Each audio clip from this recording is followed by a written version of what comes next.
Ngasi tarot card reading haipetang tawseko. Tarot card reading ki topic se kaino hai kanda akoigi why you should trust your guts haitareko. Aina khallibase haitareko. Haidi ke thajabadom kho haidi aigi gut feelings haigadra kai haigadage ko. Haidi ke dobai thajagadage aina khallise phangni haibagi kaido kari maramgi thajagadage haibad haipeding se ko. Card se yamdabida amamam khatang lotho ko amamam du da yene yeng se ko.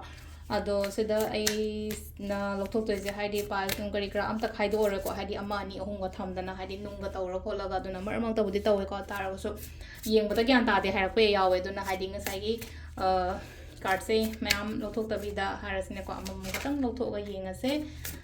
aina khaliba aigi gut se kari gi damak ta thaja ba thang ga ta ge ha ba do ai sai sa da ko silere ko han ko na mai jing do ka ba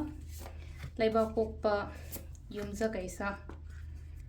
sagonsen irai thangja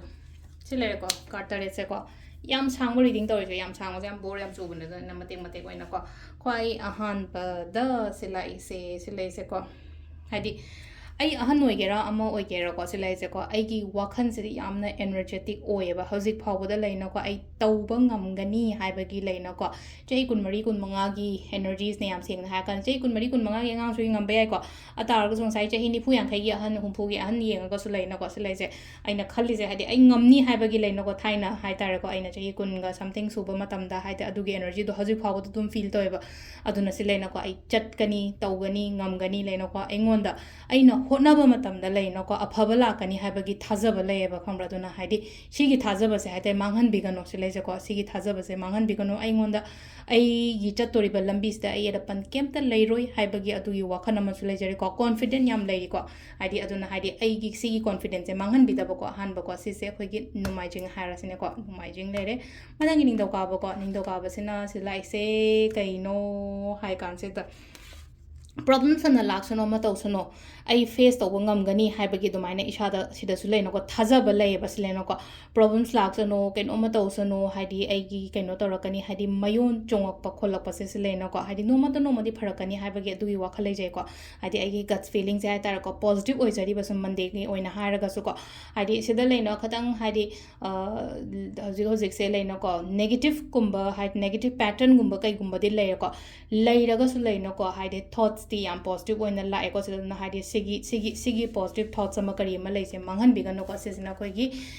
monday oira ko tuesday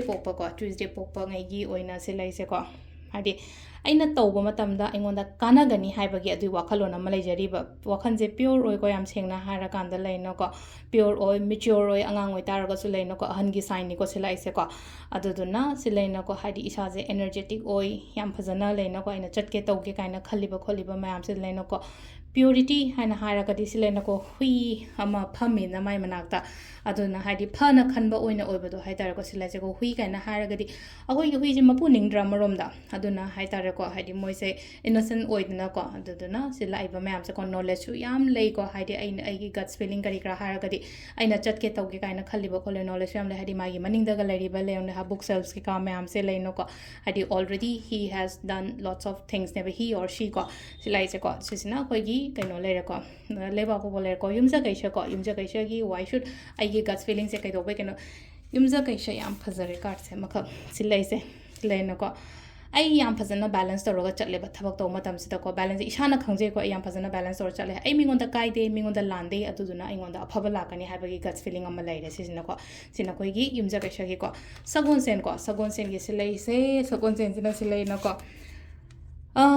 ama tawgera aina khaliba aina ninga baje thungni haibagi admai taroga leijari ko majele ko naino ko thungju thungani ko silai je ko thungju thungani success su yam phajana lai ko success ta nate paisa nungsa oiro ama oiro adum ma ama leino ko problems leidi ba kholi mam je no ma phani haibagi dum leire problems je chakhini ko haidi life sidi haidi se life sidi cycle ne face wa ba nuai ba khot ba haise adugi thoughts leijari ba isada aduna silai je ko 9 of cups la ko matam se da haidi whatever nang na khaliba kholiba adum ma am do loina fulfill oigani haibagi oishu oiri ko se card china haise ko oishu oigani ba somna khanbiri se ko irai hana harasne ko ꯏꯔꯥꯏꯒꯤꯁꯤꯅ ꯈꯇꯪ stuck ꯇꯧꯔꯒ ꯂꯩꯀꯣ ꯍꯥꯏꯗꯤ ꯑꯩꯒꯤ guts feelings ꯀꯩꯀꯥ ꯃꯌꯥꯝꯁꯦ ꯍꯥꯏꯇꯥꯔꯦ ꯈꯔ ꯀꯩꯅꯣ ꯇꯧꯋꯣ ꯍꯥꯏꯗꯤ ꯇ꯭ꯔꯁꯁꯦ ꯍꯥꯏꯇꯥꯔꯦꯀꯣ ꯁꯤꯗꯁꯨ ꯏꯁꯥꯅ ꯑꯗꯨꯝ ꯈꯜꯂꯦꯀꯣ ꯍꯥꯏꯗꯤ ꯍꯥꯏꯗꯤ ꯀꯩꯅꯣꯅ ꯏꯁꯣꯔꯅ ꯇꯝꯕ ꯑꯃ ꯃꯥꯏ ꯂꯥꯛꯆꯖꯅꯤꯀꯣ ꯍꯥꯏꯅ ꯈꯜꯂꯒ ꯑꯗꯨꯝ ꯂꯩꯅꯀꯣ ꯆꯠꯂꯤꯕ ꯐ꯭ꯂꯣꯁꯤ ꯑꯗꯨꯝ ꯆꯠꯆꯔꯤꯕ ꯑꯗꯨꯝ ꯃꯥꯁꯦ ꯅꯦꯅꯥ ꯇꯥꯅ ꯑꯃꯈꯛ ꯂꯩꯅꯀꯣ ꯑꯩꯗꯣ ꯑꯃꯈꯛ ꯂꯩꯅꯀꯣ ꯍꯥꯏꯗꯤ ꯑꯗꯨꯝ ꯁꯨꯃꯥꯏꯅ ꯑꯗꯨꯝ ꯆꯠꯀꯦꯗ ꯑꯗꯨꯝ ꯐꯔꯛꯀꯅꯤꯗ ꯍꯥꯏꯕꯒꯤ ꯑꯗꯨꯃꯥꯏꯅ ꯇꯧꯔꯒ ꯑꯗꯨꯝ ꯂꯩꯔꯦꯀꯣ ꯁꯤꯁꯤꯅ ꯑꯩꯈꯣꯏꯒꯤ ꯏꯔꯥꯏꯒꯤ ꯂꯩꯔꯦꯀꯣ ꯂꯥꯁꯀꯤ ꯊꯥꯡꯖꯀꯣ ꯊꯥꯡꯖꯒꯤ ꯑꯣꯏꯅ ꯁꯤ ꯂꯩꯁꯦ ꯅꯦꯅꯥ ꯇꯥꯅ ꯀꯩꯅꯣꯝꯃ ꯐꯝꯃꯒ ꯁꯤꯗ ꯂꯩꯔꯤꯀꯣ ꯐꯝꯃꯒ ꯂꯩꯔꯤꯁꯦ ꯍꯥꯏꯗꯤ ꯃꯉꯥꯟꯁꯨ ꯂꯥꯛꯀꯅꯤ ꯍꯥꯏꯕꯒꯤ ꯑꯗꯨꯝ ꯈꯟꯖꯔꯤ ꯑꯩꯅ ꯈꯜꯂꯤꯕ ꯑꯩꯅ ꯅꯤꯡꯉꯤꯕ ꯃꯌꯥꯝꯁꯦ ꯀꯅꯥꯝꯇꯗꯗꯤ ꯀꯩꯝꯇ ꯍꯥꯏꯗꯦꯀꯣ ꯁꯤ ꯂꯩꯁꯦꯀꯣ ꯀꯅꯥꯝ ꯀꯩꯝ ꯍꯥꯏꯗꯦ ꯇꯨꯃꯤꯟꯅ ꯆꯨꯞꯆꯥꯞꯇ ꯂꯩꯅꯀꯣ ꯑꯗꯨꯅ ꯁꯤꯒꯤ ꯒꯠꯁ ꯐꯤꯂꯤꯡꯁꯤꯁꯨ ꯐꯩꯀꯣ ꯌꯥꯝꯅ ꯑꯗꯨꯅ ꯍꯥꯏꯗꯤ ꯋꯥꯏ ꯁꯨꯠ ꯑꯥꯏ ꯇ꯭ꯔꯁ ꯃꯥꯏ ꯒꯠꯁ ꯍꯥꯏꯕꯒꯤ ꯔꯤꯗꯤꯡꯅꯤꯀꯣ ꯑꯗꯨꯅ ꯍꯥꯏꯗꯤ ꯀꯥꯔꯠꯁꯦ ꯑꯗꯨꯝ ꯑꯣꯜꯃꯣꯁ ꯄꯣꯖꯤꯇꯤቭ ꯉꯥꯛꯇ ꯑꯣꯏꯅ ꯂꯥꯛꯑꯦꯀꯣ ꯍꯥꯏꯗꯤ ꯅꯦꯒꯦꯇꯤቭ ꯄꯦꯇꯔꯟ ꯑꯃꯗꯤ ꯂꯥꯛꯑꯦ ꯉꯁꯥꯏ ꯁꯦꯀꯦꯟ ꯁꯨꯕꯗꯣ ꯑꯇꯥꯔꯒꯁꯨ ꯑꯗꯨꯗ ꯉꯁꯥꯏꯒꯤ ꯍꯥꯏꯗꯤ ꯑꯗꯨꯗ ꯒ꯭ꯔꯣꯠꯀꯤ ꯑꯗꯨꯝ ꯂꯥꯛꯏꯕꯁꯤꯗ ꯉꯁꯥꯏꯒꯤ ꯌꯦꯡꯉꯨꯀꯣ ꯁꯤꯗ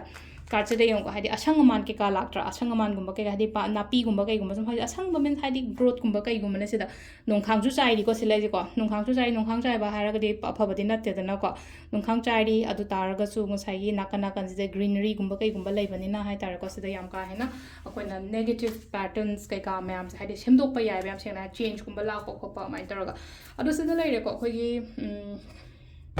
ꯉꯁꯤꯒꯤ ꯇꯦꯔꯣ ꯀꯥꯔꯗ ꯔꯤꯗꯤꯡꯁꯦ ꯃꯌꯥꯝ ꯊꯦꯡꯛ ꯌꯨ